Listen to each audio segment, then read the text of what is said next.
የካፋ ዞን ብልጽግና ፓርቲ ጽሕፈት ቤት ኃላፊና የመንግስት ዋና ተጠሪ አቶ አጥናፉ ኃይሌ በመድረኩ ባደረጉት ንግግር ከምርጫው በፊት በተያዙ እቅዶች መሰረት ተግባራት ተሳክተው አመራሮች ለድህረ ምርጫው ውይይት መሰባሰባቸው አስደሳች ነው ብለዋል። ቃል ኪዳናችንን አስረን የምርጫን እቅድ ሰነድ ላይ ውይይት አድርገን ምርጫውን እንደምናሳካ ቃል ተግባብተን ተለያይተን ነበር። ቃላችንን በተግባር አሳይተን ከምርጫ ማግስት ዳግም በቃላችን መሰረት ተሰብስበናል።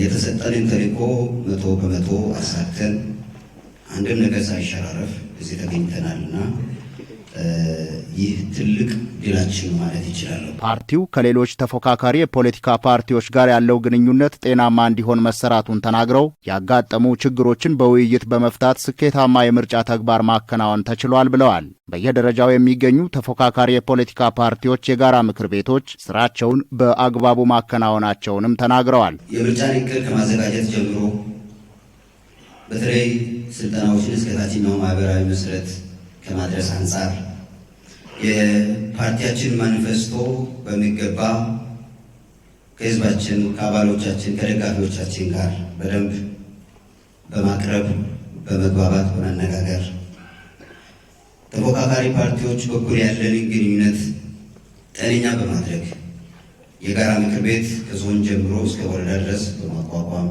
ውይይቶች ሲኖሩ በጋራ ምክር ቤት በኩል እየተነጋገርን የፖለቲካ አውዱን በሚገባ እያሰፋን የተዛቡ ነገሮችንም እየፈታን ይህንን ምርጫ ልናሳካ ችለናል።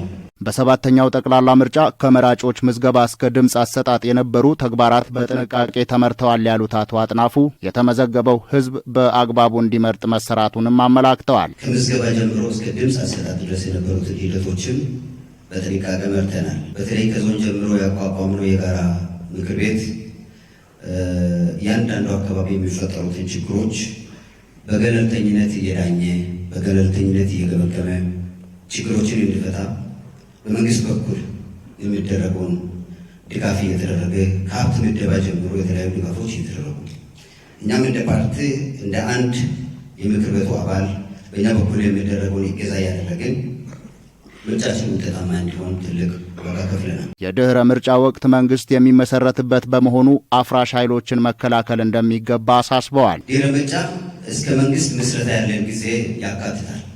ጠላቶቻችን ምርጫን ለማደናቀፍ በብዙ መንገድ እንደተሯሯጡት አሁን የድህረ ምርጫውን ደግሞ ለማበላሸት በርካታ ሩጫ ማድረጋቸው አይቀርም። ስለዚህ በፊት ከነበረው የተለየ ትኩረትና የተለየ ትጋት ከዚህ በኋላ ይፈልጋል። የካፋ ዞን ዋና አስተዳዳሪ አቶ እንዳሻው ከበደ ከምርጫው በፊት የተያዙ እቅዶችን ከግምት በማስገባት መሰራቱንና ውጤታማ መሆኑን ተናግረዋል። የምርጫ እቅድ አውጥተን የምርጫ ላይ የጋራ ውይይት በማድረግ ተስማምተን በእቅዱ ላይ የጋራ ውይይት የጋራ ኦሪንቴሽን በመቀበል የጋራ አቋም ይዘን ወደ ተልዕኮ የተሰማራንበት ሁኔታ ነው ያለው። ተልዕኳችንን በተሳካ ሁኔታ ፈጽመን ድጋሚ እንድንገናኝ ሆኗል።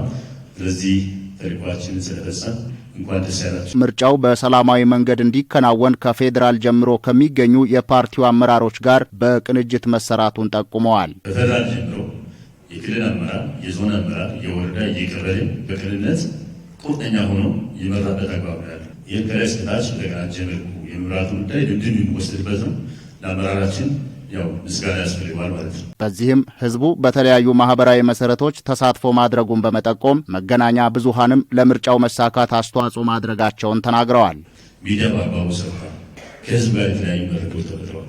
ወጣቶች ላይ፣ ሴቶች ላይ፣ አርሶ አደር ላይ፣ ሌሎች የሚመለከታቸው አካላት ጋር በቂ መግባባት በቂ ውይይት የተደረገበት ሁኔታ ነው። በመድረኩ የምርጫ ስራዎች የተከናወኑበትን ሁኔታ የሚያመላክት ሰነድ በካፋ ዞን ብልጽግና ፓርቲ ቅርንጫፍ ጽሕፈት ቤት የፖለቲካና ህዝብ ግንኙነት ዘርፍ ኃላፊ አቶ ታከለ ታምሩ ቀርቦ ውይይት ተደርጎበታል። በዚህ መድረክ የተሳተፉ የካፋ ዞን ከፍተኛና መካከለኛ አመራሮች ለምርጫው መሳካት ተባብረው መስራታቸውን ገልጸዋል። የህዝብን ፍላጎት መሰረት ያደረጉ ስራዎች መሰራታቸውን በመጠቆም ፍትሐዊ የምርጫ ክርክርና ውድድር ተደርጎ ህዝቡም በነጻነት መምረጡን ተናግረዋል። በመድረኩ የደቡብ ምዕራብ ኢትዮጵያ ህዝቦች ክልል የካፋ ዞንና የሁሉም ወረዳዎች ከፍተኛና መካከለኛ አመራሮች ተገኝተዋል።